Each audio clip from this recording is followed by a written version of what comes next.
KCET 2026ನ official bell ಟೈಮಿಂಗನ್ನು ನಾನು ಹೇಳ್ತೀನಿ.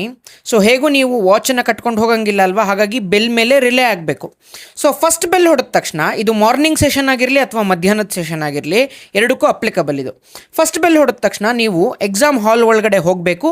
ಅವರು OMR ಶೀಟ್ನ ಡಿಸ್ಟ್ರಿಬ್ಯೂಟ್ ಮಾಡ್ತಾರೆ ಮತ್ತು ಅಟೆಂಡೆನ್ಸ್ನ ತೊಗೋತಾರೆ. ಸೆಕೆಂಡ್ ಬೆಲ್ಲು ಇದಾದಮೇಲೆ 10 ನಿಮಿಷ ಆದಮೇಲೆ ಸೆಕೆಂಡ್ ಬೆಲ್ ಆಗುತ್ತೆ. ಸೆಕೆಂಡ್ ಬೆಲ್ಲಲ್ಲಿ ನಿಮಗೆ ಕ್ವಶನ್ ಪೇಪರ್ ಬುಕ್ಲೆಟ್ನ ಕೊಡ್ತಾರೆ.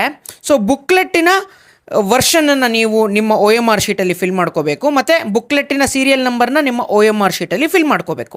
ಸೊ ಥರ್ಡ್ ಬೆಲ್ ಹೊಡೆದ ತಕ್ಷಣ ನೀವು ನಿಮ್ಮ ಬುಕ್ಲೆಟನ್ನು ಓಪನ್ ಮಾಡಬಹುದು. ಸೊ ನಿಮಗೆ 70 ಮಿನಿಟ್ಸ್ ಟೈಮ್ ಇರುತ್ತೆ ಎಕ್ಸಾಮ್ ಬರೆಯೋದಕ್ಕೆ.